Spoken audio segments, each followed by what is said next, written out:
फिर नहीं आते। जिंदगी के सफर में गुजर जाते हैं जो मकाम, वो फिर नहीं आते, वो फिर नहीं आते।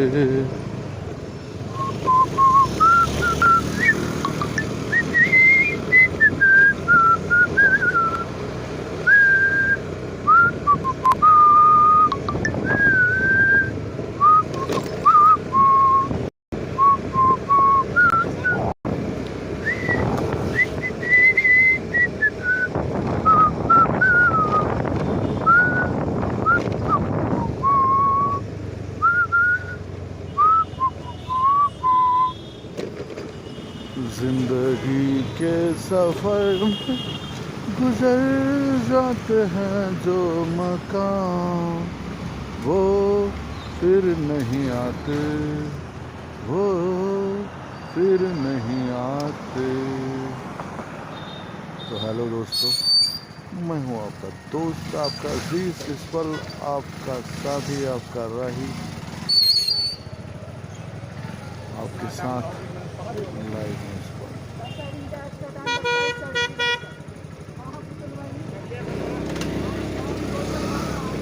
तो निकल पड़ा हूँ दोस्तों अपनी रोज़ की राइड में, रोज़ की तरह आप लोगों के साथ लाइव होकर इस पल आप लोगों के साथ बिताने के लिए और कुछ खट्टी मीठी अच्छी बुरी यादों को याद दिलाने के लिए और बातें करने के लिए। देश दुनिया समाज सब कुछ मतलब बदल रहा है, समय की परिभाषा बदल रही है। समय तो वहीं पर है, समय तो अपनी जगह बदल रहा है, मगर लोगों की सोच और भावनाओं में भी धीरे धीरे बहुत परिवर्तन हो रहा है। और इसी का नतीजा है कि बहुत सारी चीज़ें आज के समय में परिवर्तित हो गई हैं। रात का समय है, रोडों पर रेहड़ी वालों का पूरा कब्ज़ा है और रेहड़ी वालों का पूरा कब्ज़ा होने की वजह से रोड में थोड़ा जगह बहुत संकुचित हो जाती है, क्योंकि इनको रात को ही डर नहीं होता कि अब एमसी वाले आएंगे और उनकी गाड़ी उठा के ले जाएंगे। तो दोस्तों, आज की कहानी में एक लड़की की कहानी है जो कि साउथ से है। एक 50 किलोमीटर की मैराथन हो रही थी उनके एरिया में। तो उस लड़की के साहस की मैं मिसाल देना चाहता हूँ। मैं कहता हूँ कि आजकल की लड़कियों को रील्स मेम्स बनाने के बजाय और अर्धनग्न अवस्था में अपना अंग प्रदर्शन करने के बजाय उस लड़की से थोड़ा सा सीखना चाहिए। दोस्तों, वो लड़की बहुत गरीब परिवार से थी और उस परिवार की इतनी भी क्षमता नहीं थी कि वो उसके लिए रेसिंग ट्रैक सूट ले सके, रेसिंग ड्रेस ले सके। तो लड़की को कुछ नहीं सूझा, तो उसे कताई बुनाई का काम आता था और उसने अपने लिए एक बढ़िया सा रेसिंग के लिए एक ड्रेस सिला और अपने पास उसके उसके जूते लेने के भी पैसे नहीं थे। तो उसने अपने घर पे ही एक चप्पल बनाई और वो प्रतिभाग करने निकली उस 50 किलोमीटर की मैराथन में। और दोस्तों ये सोचिए, ना बुनियादी सुविधाएं, ना ही ट्रैक सूट, ना ही जूते, एक तरह से वो नंगे पाँव ही थी, ये समझ लीजिए। जो उसने अपने लिए जूते बनाए थे वो नॉर्मल चीज़ थे, नॉर्मल सा मतलब वो क्या कहते थे, पहनने वाली चीज़ें थी जिनको कि रनिंग के मामले में बिल्कुल भी नहीं पहना जा सकता। फिर भी उस लड़की ने आज की अत्याधुनिक लड़कियों को हराकर उस 50 किलोमीटर की मैराथन में गोल्ड मेडल जीता। दोस्तों, दिल खुशी से गदगद हो उठा उस लड़की की प्रतिभा को देखकर और बहुत अच्छा लगा कि उसने इतना तगड़ा प्रयास किया। देखिए, अगर आपकी चाहत है तो मंजिल आपको अवश्य मिलेगी। यही शायद वो अपना संदेशा हम सब तक पहुंचा रही थी। और मैं उसको अपने दिलो दिमाग से, तहे दिल से बधाई देना चाहूँगा। भगवान उसको लंबी उम्र दे और ऐसे ही उसको साहस प्रदान करे, ताकि वो आगे भी अन्य रेसों में, अन्य गतिविधियों में भाग ले सके और अपने देश का, अपने परिवार का नाम रोशन कर सके। और दूसरी कहानी में दोस्तों, आज की एक बिहार की लड़की है। देखिए, जहाँ एक तरफ लड़कों को मार के ब्रीफकेस में बंद कर दिया जा रहा है, काट के फेंक दिया जा रहा है, उनके बच्चों के सामने ही उन्हें मार दिया जा रहा है प्रेमी से प्यार के चक्कर में और बॉयफ्रेंड के चक्कर में। तो वहीं एक आज का मैं वो वीडियो देख रहा था, बिहार पुलिस में एक लड़की का सिलेक्शन हुआ और उस लड़की से पूछा गया कि आपका अब बिहार पुलिस में सिलेक्शन हो गया है, तो क्या आप अब भी नौकरी वाला दूल्हा ढूंढेंगी क्या? तो लड़की का बड़ा सादगी भरा जवाब था और मैं उसकी सादगी से बड़ा खुश हुआ। और ऐसी मतलब दिल में खुशी सब कुंवारों के लिए हुई कि अगर ऐसी लड़की मिले तो भाई सच में लड़कों को ना नहीं कहना चाहिए। देखिए, उस लड़की ने क्या कहा, उस लड़की ने कहा कि मुझे एक जॉब की आवश्यकता थी, अगर मैं जॉब पर नहीं लगती तो शायद मैं अपने लिए जॉब वाले लड़के की रिक्वेस्ट करती, लेकिन अब मैं जॉब में लग गई हूँ तो फिर मुझे कमाने वाले लड़के की बजाय बेरोज़गार लड़का चाहिए। मैं अपने लिए बेरोज़गार लड़का ढूंढ रही हूँ और मुझे खुशी है कि बिहार के बेरोज़गार ज़रूर उसकी फरियाद पूरी करेंगे और कोई ना कोई सूटेबल मैच उसको मिलेगा, तभी ये ताना बाना चलेगा। क्योंकि देखिए दोस्तों, ज़िंदगी में शादी अब सिर्फ शादी रह गई है, उसमें अब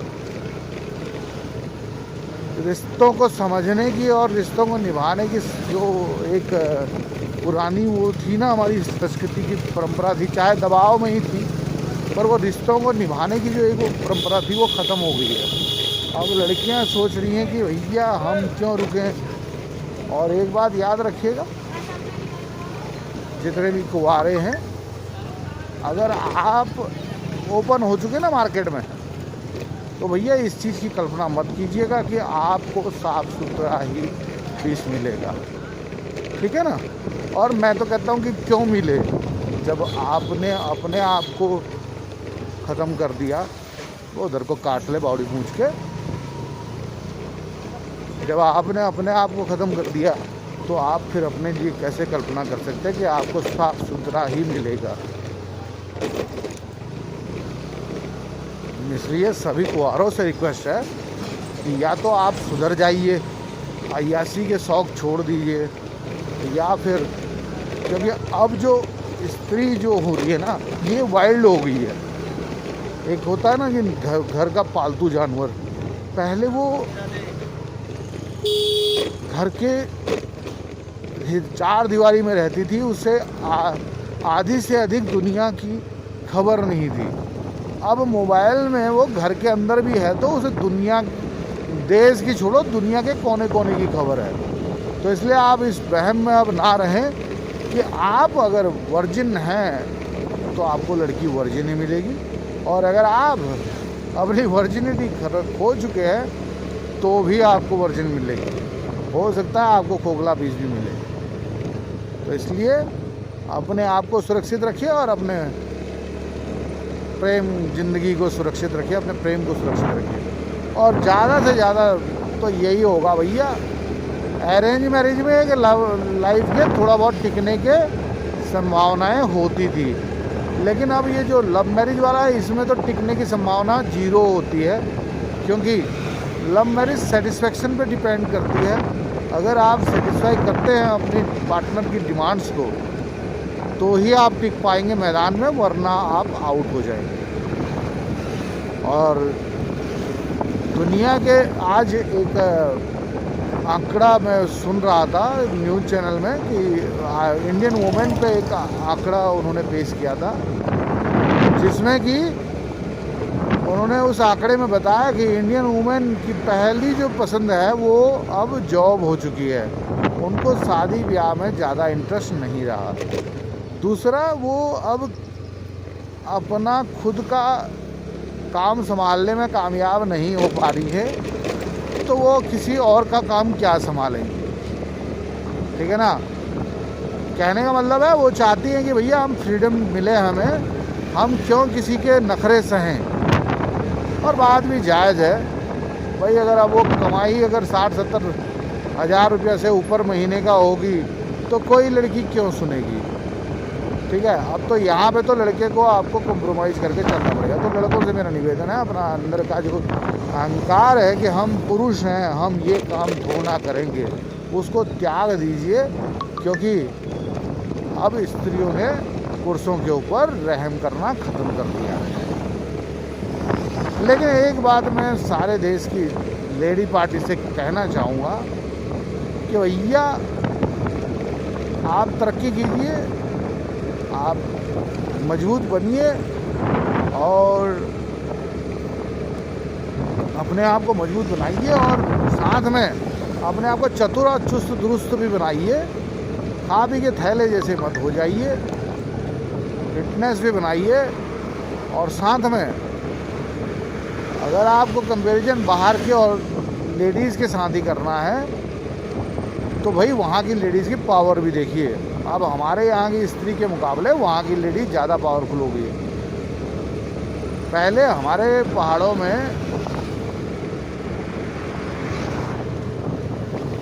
बच्चा कब होएगा ये अनुमान दाई लगाती थी।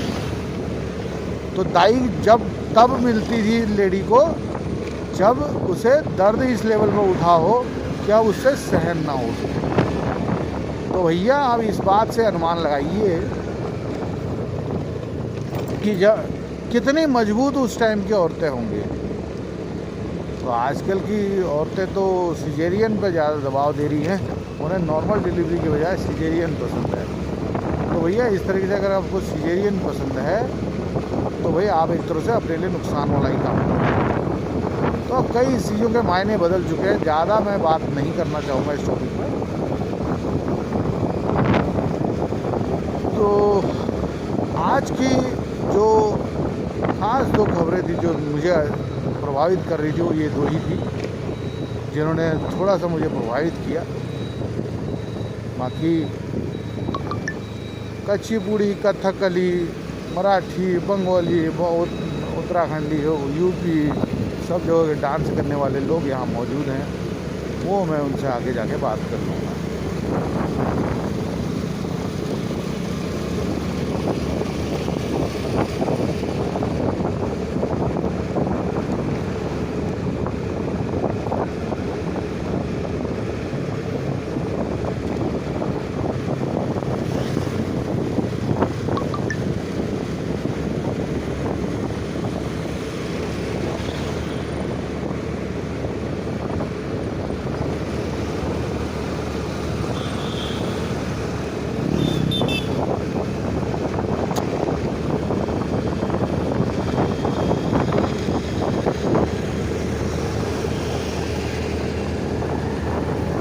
जिंदगी के सफ़र में गुजर जाते हैं जो मुकाम, वो फिर नहीं आते, वो फिर नहीं आते।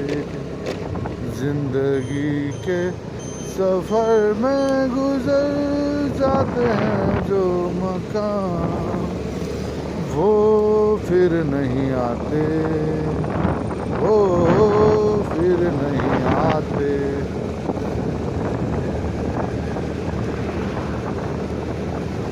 ओ मेरा रंग दे बसंती चोला, ओ मेरा रंग दे बसंती चोला, मेरा रंग दे बसंती चोला।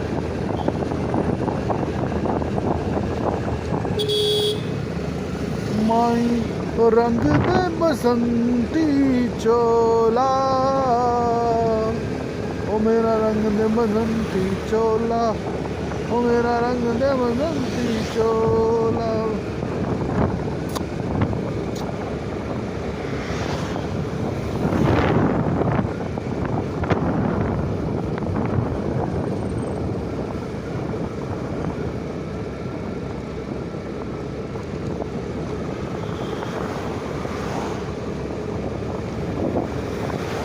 4 दिनों का प्यार और रब्बा, लंबी जुदाई, लंबी जुदाई। 4 दिनों का प्यार रब्बा, लंबी जुदाई, लंबी जुदाई। करविन मैं नहीं जा रहा।